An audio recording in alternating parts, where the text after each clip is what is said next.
요즘 들어 저의 주된 관심사는 인간의 모든 활동이 어떻게 만들어졌고 어떻게 발전을 했으며 그것이 현재 어떻게 사용되고 있는지입니다.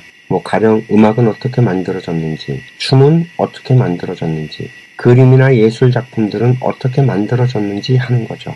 일과 노동이 분리가 된 건 언제부터였는지 관심을 갖게 되면서 시작된 이 놀이에 요즘 재미나이가 혹사를 당하고 있습니다. 저희 인생학교만의 정말 독특한 시각이죠. 일과 노동. 저는 인간은 자기 일을 하기 위해서 태어났지 노동을 하기 위해 태어난 것이 아니라는 말을 줄곧 합니다. 제가 과거의 사람들이 어떻게 살았는지 감히 상상을 할 수 없어서 뭐라고 말을 하진 못하겠지만 이 우주가 돌아가는 원리를 살펴보면 반드시 인과의 법칙을 따라서 운행이 되고 있기 때문에 우리 인간도 특히 우리의 영혼은 불생불멸 불고부정의 존재인지라 인과의 법칙을 따라서 윤회를 할 수밖에 없다고 설명을 드립니다. 그래서 인간이 태어나면 그 인과의 법칙 때문에 타고나면서부터 받아오는 것이 있고 만나야 할 사람이 있고 해야 할 일이 있다고 하는 거죠. 그래서 얼핏 보면 우리는 빚을 갚으러 태어난 존재들 같아요. 그 빚의 업을 풀기 위해서 일을 찾아서 하는 거고요. 그래서 직업인 거고요. 그 업을 풀어내는 곳이 업장이 되고요. 그래서 기업이고 사업장인 거고요. 같이 모여서 힘을 합쳐서 업을 풀어내자는 곳이 회사인 것입니다. 그래서 우리는 노예의 일인 노동을 할 시간이 없다는 거죠.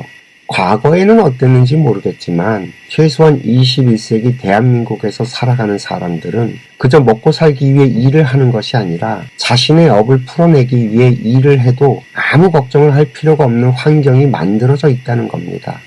우리는 현재 미국 회사의 제품을 인도, 베트남에서 만들어갖고 대한민국에서 소비를 합니다. 그저 내가 이 세상에 필요한 일을 하기만 하면 먹고 사는 문제는 저절로 해결이 되는 그런 세상에 살고 있다는 겁니다. 그래서 우리는 자신의 업을 풀어내는 일을 해야 한다는 거죠. 특히 우리 한반도를 살펴보면요. 과거에 다른 지역에서는 어땠는지 몰라도 최소한 이 한반도에 사는 우리들은 노동이라는 표현을 쓰지 않고 그저 일을 한다고 했습니다. 우리에게 일은요, 업을 풀어내는 일이었던 거죠. 농사를 짓는 일도, 또 수확을 하며 감사를 드리고 축제를 벌이는 일도, 하늘에 제사를 지내는 일도 그저 다 일이었을 뿐 다른 설명이 필요가 없었죠.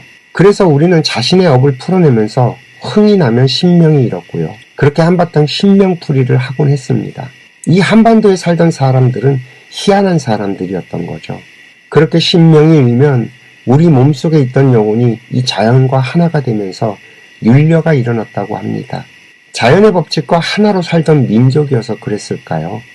이 한반도는 저 바깥 세상과는 완전히 다른 세상으로 살았다는 거죠. 그래서 이 지구별엔 그다지 알려진 적이 없었죠. 우리 대한민국이 전 세계에 이름을 알린 건 한국전쟁이에요. 그 전까지는 몇몇 개의 열강들이 이걸 먹어 말어 하면서 끼욱끼욱거린 수준이었지 제대로 이름을 아는 나라가 없었어요. 그러다가 어느 날 갑자기 툭 하고 이 나라를 지켜야 한다면서 정말 잘 알지도 못하는 이름도 잘 모르는 나라에 전 세계의 젊은이들이 자신의 목숨을 걸고 전쟁에 참여를 하게 됩니다. 이 기묘한 사건을 어떻게 해야 이해들을 하실런지 뭔 얘기하다가 또 일로 왔죠. 그래, 일. 그런데 우리랑 다르게 다른 나라들, 특히 서양에서는 일과 노동을 툭 하고 분리해서 생각을 하기 시작합니다. 이게 참 묘한 거예요. 이 서양 사람들의 사고체계와 동양인의 사고체계는 정말 달라요. 그 마음의 지도라는 책으로 유명한 미국의 리처드 니스벳 박사는 서양인들은 대상을 개별적이고 분리된 존재로 보고 규칙과 법규라는 틀을 이용해서 현상을 분석하고 이해하려고 한다고 합니다. 그리고 이런 현상은 통제와 예측에 유리하다고 하더라고요. 반면에 동양인들은 이 대상을 주변 맥락들과 전체의 일부로 보고 관계와 흐름 속에서 총체적으로 이해를 하려고 한답니다. 그리고 이런 현상은 조화와 수능에 유리하다고 합니다. 사실 그런 것인지 아닌지 알 수는 없고 또 말도 복잡해서 한참을 생각해봐도 잘 모르겠지만 그냥 저는 저 자신만 생각해봐도 확실히 그런 면이 있어요. 그런데 저는 또 이런 생각이 들었어요. 우리 옛말에 인걸은 줄령이라는 말이 있어요. 사람은 땅이 기른다는 말이거든요, 이게. 확실히 저는 서양 아이들의 말보다는 동양의 표현에 더 익숙한가 봅니다. 그래서 저는 아마도 서양과 동양의 차이는 바로 이 지기가 달라서 그러지 않을까 하는 생각이 들었습니다. 이 땅신이 다르다는 거죠. 이 한의학을 공부한 저의 입장에서 보면 이 자연엔 오운육기라고 하는 에너지 흐름이 있어서 이 지구별이 5대양 6대주로 만들어져 있고 또 이것의 영향을 받아서 인간이 오장육부가 발달된 몸으로 진화 발전을 했다는 거죠. 그러니 당연히 인간은 땅의 에너지를 받아서 살아가게 되어 있고 그렇다면 이 땅의 에너지가 달라서 결국 인간이 사고하는 방식도 달라질 수밖에 없지 않았을까 하는 겁니다. 제가 들었던 이야기 가운데 가장 쇼킹했던 이야기는 이 지구별이 하나의 지판대라고 볼 때 이 한반도가 고목나무 한 그루의 뿌리에 해당하고 중국 일대가 나무의 몸통이며 저 유럽과 아메리카 대륙이 나무 가지에 해당한다고 하는 이야기였어요. 그리고 한반도는 태평양에 그 뿌리를 두어서 그 힘을 나무 몸통과 나무까지 올려주는 역할을 한다는 거였죠. 이게 참 난감한 이야기이기는 한데 그렇게 놓고 보면 우리가 동방의 목에 해당하는 것이 아니라 뿌리인 수에 해당할 수 있고요.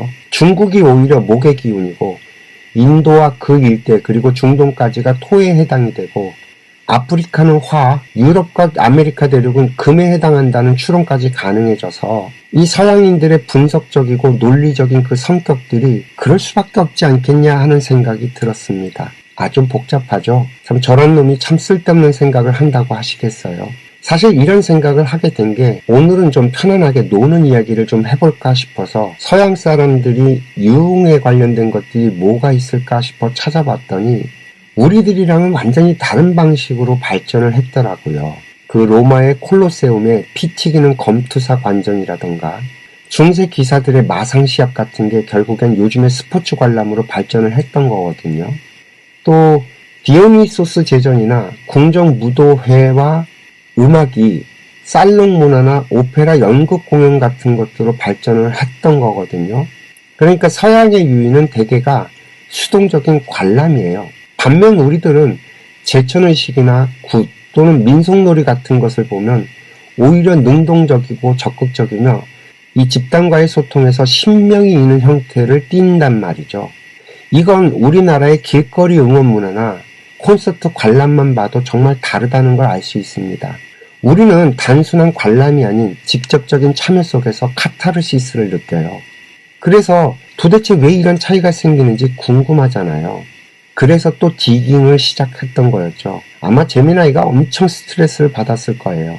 저는 반면에 AI를 쓰면서 정말 편리해졌고요. 예전에는 그 검색으로 자료를 찾을 땐 키워드를 생각해내고 그것과 관련된 자료들을 일일이 하나하나 검색으로 찾아서 확인을 하고 아니면 다시 검색 키워드를 고민하고 아무튼 지금의 수십 배의 노가다를 했어야 됐는데 이건 바로바로 실시간이에요. 대화를 하면서 궁금하면 물어보면 바로바로 관련된 자료를 올려주고 올려준 자료를 보다가 잘 모르거나 궁금해지면 또다시 묻고 정말 꿀을 빨고 있습니다. 그런데 이번에는 아무리 묻고 또 물어도 모르겠더라고요. 그래서 생각해낸 게 아까 그 설명드렸던 고목나무 이름과 인걸은 줄령이라는 이야기였습니다. 그런데 제미나이의 반응이 재밌어요. 오히려 제가 준 아이디어가 훨씬 맥락상 그럴싸하다는 거죠. 그 리처드 니스벳의 이론은 그냥 서양인과 동양인이 그렇다는 거예요. 왜 그런지가 없죠. 동양인과 서양인은 사고체계가 다르다는 걸 설명을 해놨는데 왜 다른지 알 수가 없는 거예요. 그런데 저의 생각처럼 이 지구가 하나의 지판대라고 보고 한반도가 태평양에 뿌리를 내리는 곳이라고 본다면 서양의 나뭇가지는 이 뿌리에서 자양분을 받아 올려서 나무잎이 달리고 꽃을 피우는 형국이라고 설명을 해버리면 확 다 설명이 된다는 거였죠. 그리고 그렇게 꽃을 피운 문명을 다시 이 한반도에 고스란히 가지고 들어와서 새로운 점검에 들어간 게 바로 한국전쟁 이후부터 지금까지라는 거였죠. 왜 그런 거 있잖아요. 겨울이 되면 나무가 잎을 다 떨구고 이 최적을 줄이면서 나무 뿌리로 움츠려드는 현상 같은 거죠. 그리고 봄이 다시 오면 다시 나무 뿌리가 깨어나서 고목나무에 물을 올려줘야 한다는 거죠. 그리고 지금이 딱 그런 시기라고 생각을 하면 지금 우리가 마주한 모든 환경들이 일소의 해석이 된다는 겁니다.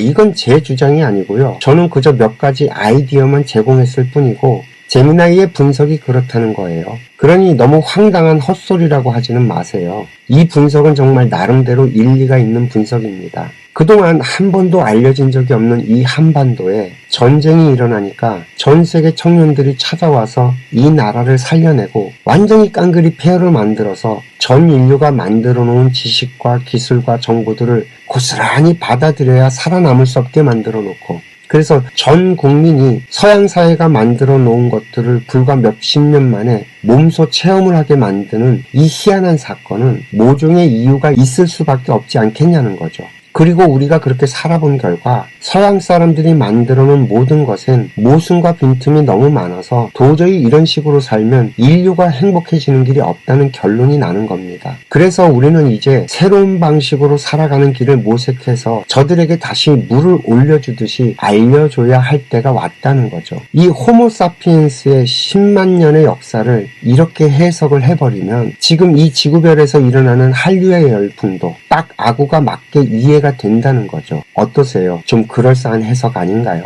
이 이야기는 우리들의 그 홍익인간 사상과도 정확하게 맞물리고 말이죠. 그래서 저는 단순하게 우리가 K-팝이니 K-드라마 같은 걸 이야기할 때가 아니라 우리 인간이 살아가는 보다 근본적인 방법을 연구해야 한다고 생각을 합니다. 그래서 우리 민족에게는 애초부터 노동이란 개념이 없었다는 생각을 하는 겁니다. 신성한 노동 같은 헛소리는 저기 독일에 직업을 갖지 못했던 한 젊은 청년이 울분에 쳐서 만들어낸 1800년대에 일어난 웃지 못할 상상이라는 거죠. 이 막스의 상상력에 얼마나 많은 청년들이 피를 흘리며 죽었고 사회주의 국가들의 망상과 속임수에 속은 수많은 사람들이 얼마나 많이 처형을 당했냐는 거죠. 이건 진짜 비극이에요. 그리고 21세기를 살아가는 이 광명천지의 대한민국에서 아직도 여전히 노예들이나 하고 있는 노동을 하면서 스스로 돈의 노예가 되어 살아가고 있는 이 비극이 이어지고 있냐는 겁니다. 저희 인생학교에서는요, 이 노동이라는 단어와 노동자라는 표현이 정말 하루빨리 사라졌으면 좋겠다고 했던 이야기, 이제는 좀 이해가 되시겠어요? 아이고, 노는 얘기를 하려다가 왜 이렇게 이야기가 풀려버리는지 모르겠습니다. 오늘도 긴 이야기 들어주셔서 감사하고요. 행복하세요.